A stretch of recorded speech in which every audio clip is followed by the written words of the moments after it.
There was a run that was happening, Rocky Run, Thursday and Saturday and Sunday over this past weekend. I didn't know anything about it until Monday when I went down there, specifically just to run. And and then I hear Kim talking about running for your life, and then I see that they had a race down there. But Kim talking about running for your lives on 42nd month evening since the nation of Israel became a nation again, the 70th year and the 42nd month. Kim, I think he wants me to explain to you what his version is of speaking in tongues. Times that you saw me moving in your life? Speaking in tongues. Those moments we spent in prayer and Bible reading? Those times that you've done great things for the church? Who did hinder you? You were running so well. What stopped you? Just too many things on this earth. Here's the story of the two runners.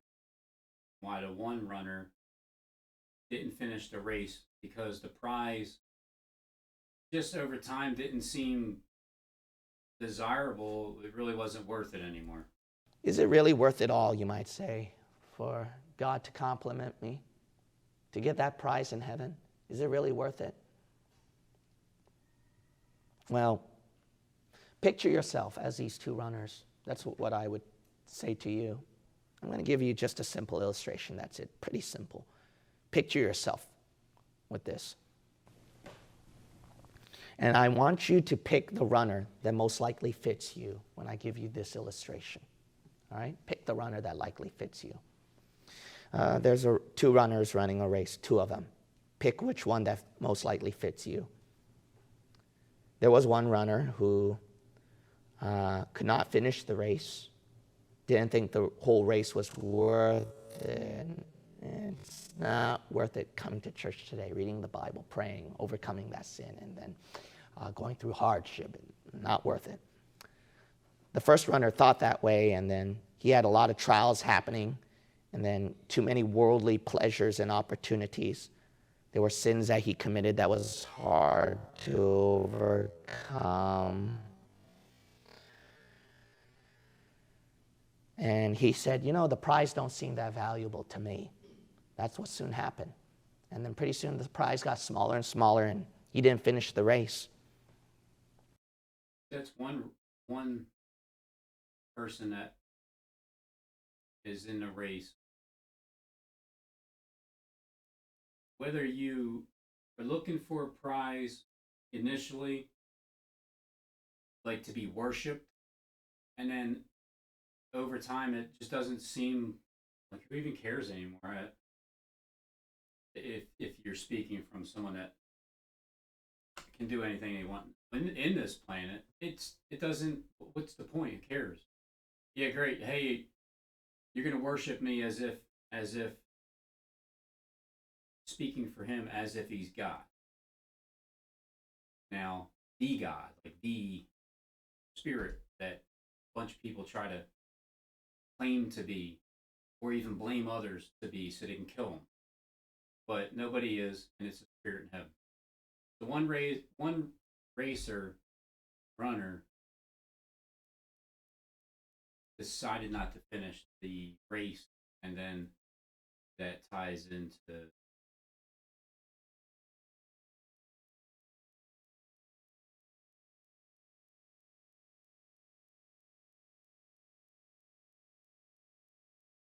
and he will make a firm covenant with many for 1 week, but in the middle of the week will put a stop to sacrifice and grain offerings, wing abominations from one who makes it desolate, even until complete destruction. One that is decreed is poured out on the one who makes it desolate. Halfway through,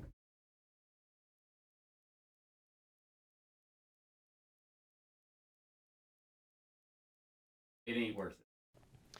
The second runner, on the other hand, in spite of the trials and the worldly opportunities and anything that the devil could throw at him, was sinful temptations.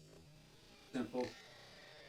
Second runner said, no, I see the worth of that prize. And he pushed himself and he kept running. He finished his race. At heaven, the second runner took his reward. The second runner is like, this is something that I died for pretty much. I spent my whole life for. I ran so hard for. Oh, I really wonder if this prize better be worth it, God. But you know what? As soon as he had that first taste of heaven, which he never tasted before, neither did you. So you have no idea. When he tasted it, it was truly what God said. It's beyond all that you ask or think. And he said, wow, man. Now, is he looking down at the earth? It's worth it. Then 1,000,000 years pass by with his heavenly rewards, and he's like, man, I'm still enjoying this bliss, and it's never going to leave me. It's never going to leave me. That heavenly bliss, the spirit in Kim, there's still a spirit that was injected into him. But on the other hand, is it worth the next 40? Is it worth it? This is going to interrupt you from doing things that you might want to do besides that for the next 3.5 years, because you've worked pretty hard, Kim. I think you earned a retirement. The first runner, though, has nothing. It was like, that prize not worth it. But then when he sees that prize, he goes, whoa, I didn't expect it to be like that. I mean, you mentioned it was, I know you mentioned that in your word, but I didn't expect it to be like that, God. And God's like, see, you didn't believe me. That's your problem. Why didn't you believe me? Now you missed out your prize. And then imagine, you, the runner, thought that 100 years of running your own race was worth it. And then when 100 years plus 100 years in heaven pass by, you go. Years plus. Seen some kind of number.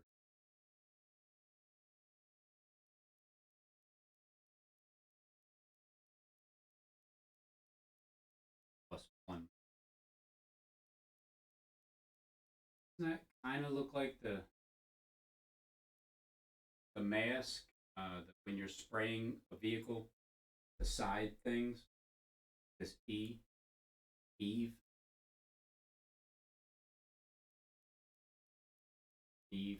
Field 101. This is a Founders Hall, Girard College Library. Right from here starts Corinthians Avenue. But it only takes you right to Eastern State Penitentiary. It doesn't go far. That's how people are.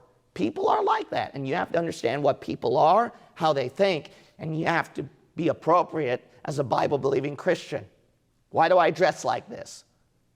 I dress like this because why? To show a good testimony to the people that what? This is a serious thing when I preach out of this pulpit. It's not casual, lackadaisical, and I'm going to come to you with pink jeans on. That's why people don't take church seriously. You know why? They see these kind of preachers. 60-year-old men, for crying out loud, wearing skinny jeans. I think he's talking about you. It looks like this thing's flapping in the wind or something. What in the world, man? No wonder they don't take church seriously. But when they see you dress up like this, they take church seriously. When they see that this is not what we do in church, this is serious. It's your testimony. Not only that, they Yeah, but however, I want to go to the next video. That's where Kim is really talking in tongues. because he's talking. Do you know what happens if you pour sugar into a carved out onion? Why would This you is a wanna remedy know, as is old my as time. question, lady. All right. Open up your Bibles to Genesis chapter 10. Just so that people don't get scared, it's not because I have a cold.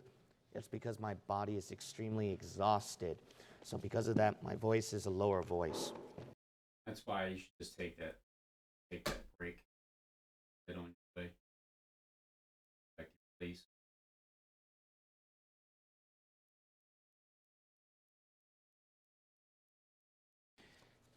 This is found at Dr. Upman's Genesis commentary, so I'll be reading it again on page 280. Dr. Upman's Genesis commentary, and then page 280. Okay, so we left off at verse 15. And Canaan begat Zidon, his firstborn. So remember, Canaan's lineage, Zidon, that's his firstborn seed. And we covered a lot about Zidon, or also Zidon, Zidon. And we covered a lot of interesting history over there, where we covered that's where Jezebel came out. And Zidon, that's where the Canaanites were able to push their Baalite, Nimrod, Semiramis religion. And then hit further out religion and push their Baalite, Nimrod, Semiramis religion, and then hit further out. And then when the Phoenicians took over, they were sea trading people that spread around the world that time, or the world at their time. So then that's how Nimrod's religion spread throughout all over through the Phoenicians. And then I taught you, which is extremely interesting, it may have been possible that when the sons of God and the Nephilim, when they were being pushed out and being extinguished by the Israelites from God, and the Nephilim, when they were being pushed out, that when the sons of God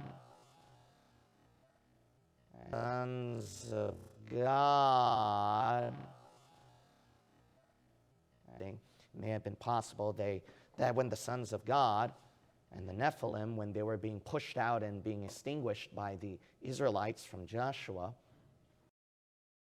which is that dispensation, that time, you don't want to be one world. It's best that you all go in yourself. When he gave that command, they understood it as in their own territory. They were not supposed to be intermingling. Why is that? The reason why is when you are based on human government, okay, which is that dispensation, that time, you don't want to be one world. It's best that you all go in your separate territories. Why? A human government, when you go by yourself in human tradition, human knowledge, and etc., it's best that you're all in your own lanes. Who'll, the next person? There's talking in tongues. There's talking, you're the one talking in tongues. There's perception of that as you're talking in tongues, like tongues meaning plural, more than one. You're the one talking. You're doing all the talking in tongues.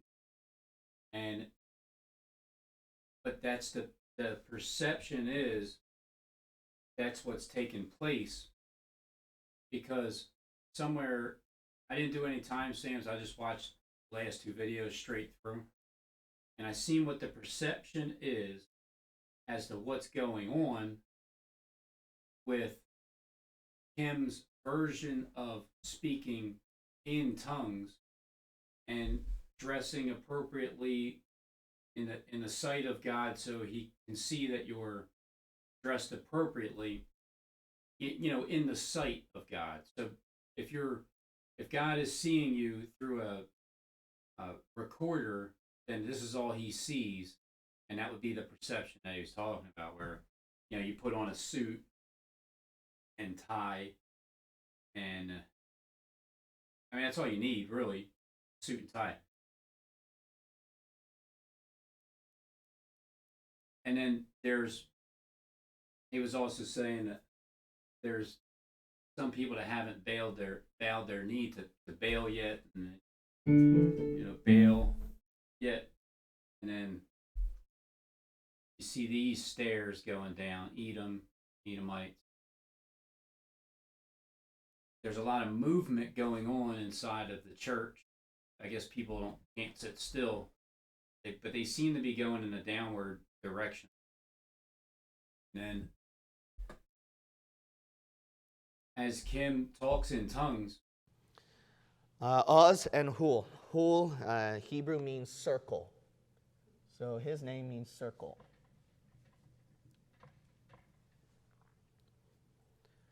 Dr. Upman's not sure about his location. He says Armenia and Western Syria are given locations.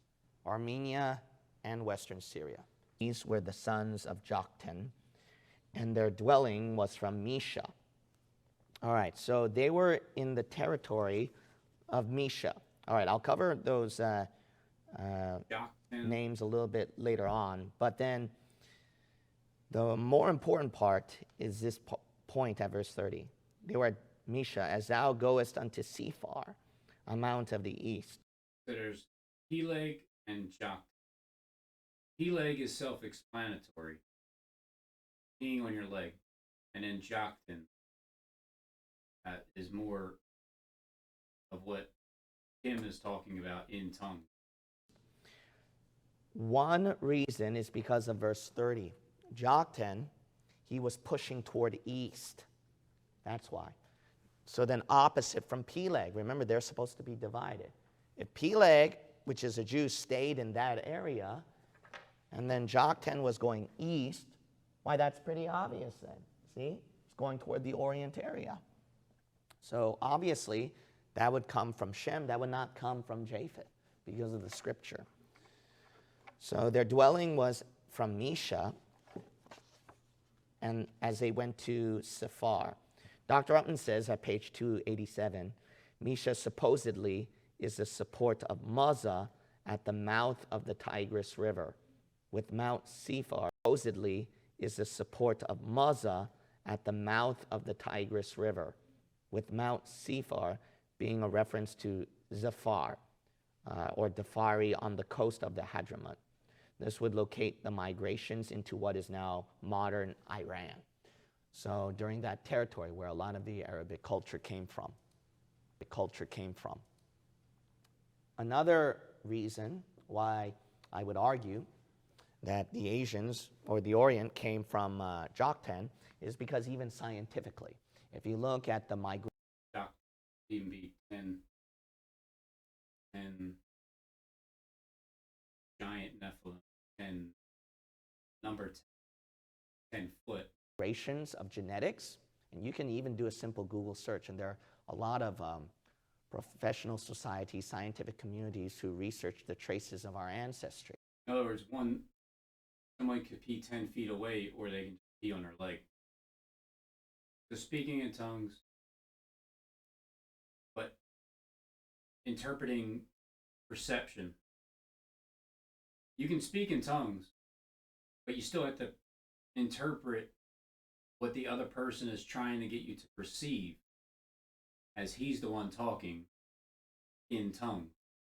And you have the rocky steps, Edom right there at Jordan, and bowing the knee to Baal, shadows in the background going in a downward direction,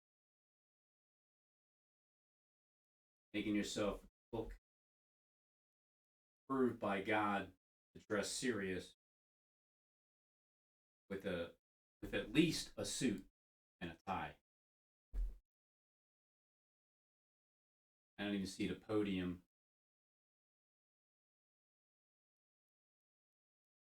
So then conclusion is, do you always have to speak in tongues when you're up on the podium dressed in a suit and a suit jacket and a tie and a shirt? Do you have to go up? Can you just preach normally without speaking in tongues? Well, it depends on which way you're talking about speaking and what tongues are the ones that are receiving what if you're able to receive that, and then what those tongues speak about after. Can you just stand up there without speaking in tongues? Or is it something that just is you just can't help yourself? Like speaking in parables, in a parables, but it's something that's so desirable that you just can't stop yourself from doing. Because if that's true, then even that needs to be fasted from. Anything that controls you consistently, even if it's for 50 minutes, it's something, in order to gain control of your mind over your flesh. Good idea is to fast about things and they're dominating you. So I think that's one of the reasons why that first runner is stepping out of the race halfway through, because we're halfway there, and the covenant was a lie. Is that the barcode lie? Kim, is that your barcode?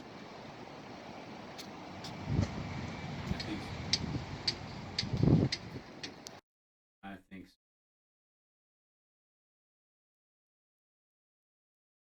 And in the beginning,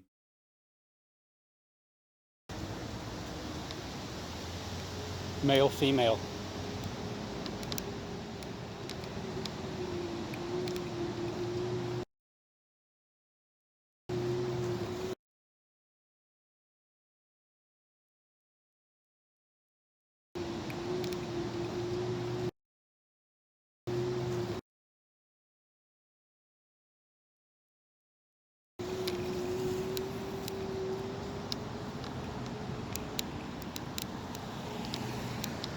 Newly creation, a new creation, newly created. It sounds like broken promises. The true story. and that was just yesterday. So I didn't know there was a race going on, the BALboa race. If I did, I would probably stop down there Saturday or Sunday instead, but I didn't know. I just had the intention of going down there and getting a run in to try to get some oxygen back in my lungs. And then I see these little symbols here. And I know it's time that you got a 42-month period acting. Now it's time to perform. And then even if it isn't, eat for 10 days, pulse, so vegetables and water. And then that'll take us to 1290th day, which would be Thanksgiving. Have a Thanksgiving meal. And then just waiting on November 16th, 2020. Waiting patiently. See the end result. Timing's perfect, though. Absolutely perfect. See this on the 42nd month. Knowing it's a barcode. Knowing that people are getting, what, whether it's a barcode in your, it's the lie that's there. The true barcode needs to be on your telephone, and you're sent the barcode that gives you access to whatever it is that you want to do, because you earned it. Not that you deserve it.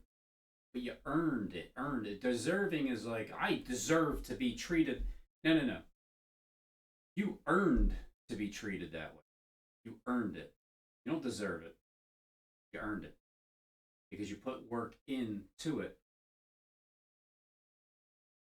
And then, how much of a great life is that? Like how great of a life does Kim have? How great of a life? I'm sure whichever vehicle you drive is whichever one you pick for today, whatever house you live in, wherever you live, whichever part of the world that you decided to stay, and wherever you go, you do what you want. I mean, you can even speak in tongues while you're up on the podium at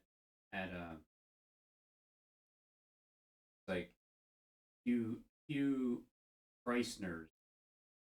It's a mixture. Like Hugh Kreisner. Instead of that being a robe, it's a suit and tie only.